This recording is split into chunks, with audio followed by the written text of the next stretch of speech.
नमस्ते बच्चों। पिछले वीडियो में हमने वर्ण पढ़ा था, वर्ण के प्रकार और स्वर की मात्राएं पढ़े थे। अब हम पढ़ेंगे व्यंजन। व्यंजन किसे कहते हैं? व्यंजन स्वतंत्र ध्वनियाँ नहीं हैं, इन्हें बोलने के लिए स्वरों की सहायता लेनी पड़ती है।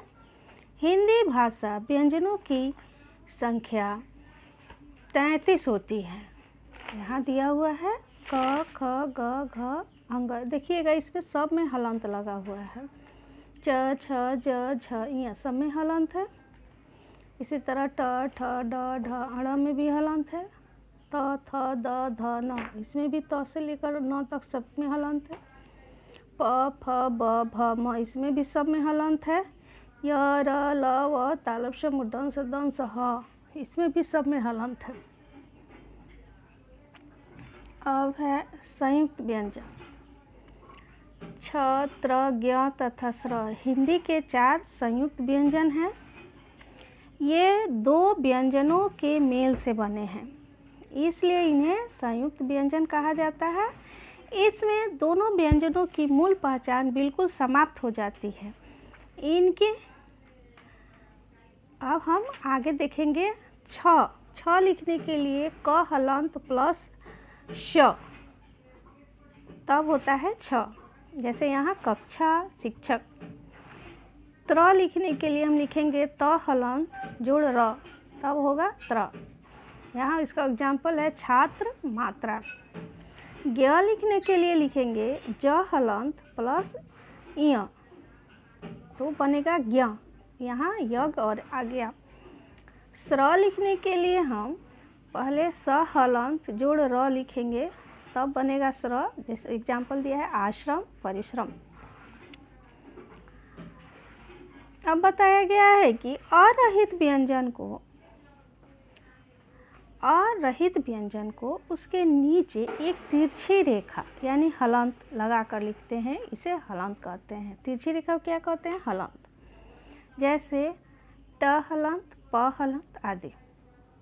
फिर है कुछ शब्दों के शुद्ध उच्चारण के लिए ड़, ढ ध्वनियाँ भी विकसित कर ली गई है। अरबी, फारसी भाषाओं के हिंदी में प्रभाव के लिए कुछ वर्णों के नीचे नुक्ता भी लगाते हैं, जैसे ज के नीचे देखिए छोटा सा डॉट है। अंग्रेजी भाषा के हिंदी में प्रभाव के लिए भी कुछ वर्णों के नीचे नुक्ता लगाते हैं तथा अ वर्ण को विकसित किया गया है। अब यहाँ देखेंगे वर्णमाला। वर्णमाला किसे कहते हैं, इसके बारे में जानेंगे। अब बताया गया है जब हम वर्णों यानी स्वर तथा व्यंजनों को एक क्रम में लिखते हैं तो वह वर्णमाला बन जाती है। सभी भाषाओं की अपनी अपनी वर्णमाला होती है। अंग्रेजी की वर्णमाला को अल्फ़ाबेट कहते हैं, इसमें 26 वर्ण होते हैं। हिंदी वर्णमाला में 44 वर्ण होते हैं, इनमें 11 स्वर तथा 33 व्यंजन होते हैं।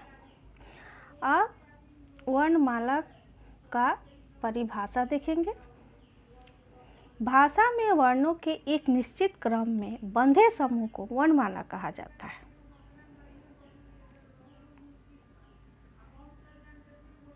र के विभिन्न प्रयोग। बच्चों, पिछली कक्षा में आपने र में उ की मात्रा के विषय में पढ़ा था। र के अपने कुछ अन्य रूप भी हैं, जैसे कार्य, सूर्य, ड्रम, ट्रक, क्रम, भ्रम, रथ, रात आदि। इन सभी शब्दों में र वर्ण का प्रयोग हुआ है, लेकिन सभी का रूप अलग अलग है।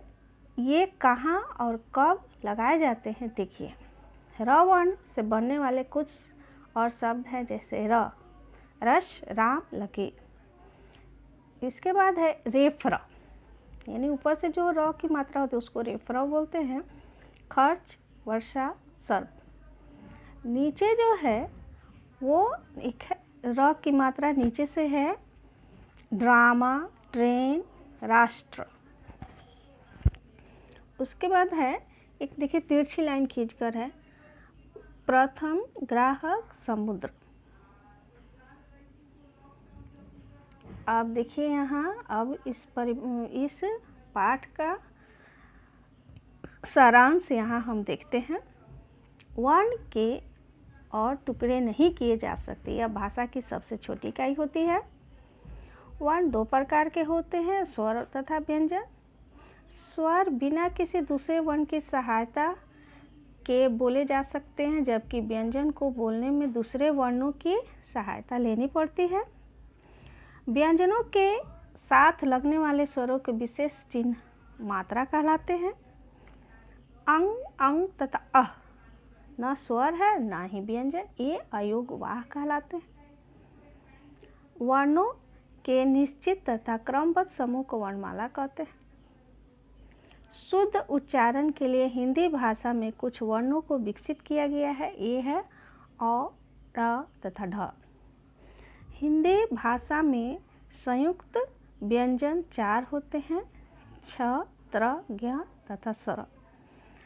आप सभी बच्चे इसे अपने कॉपी में नोट करेंगे और याद करेंगे।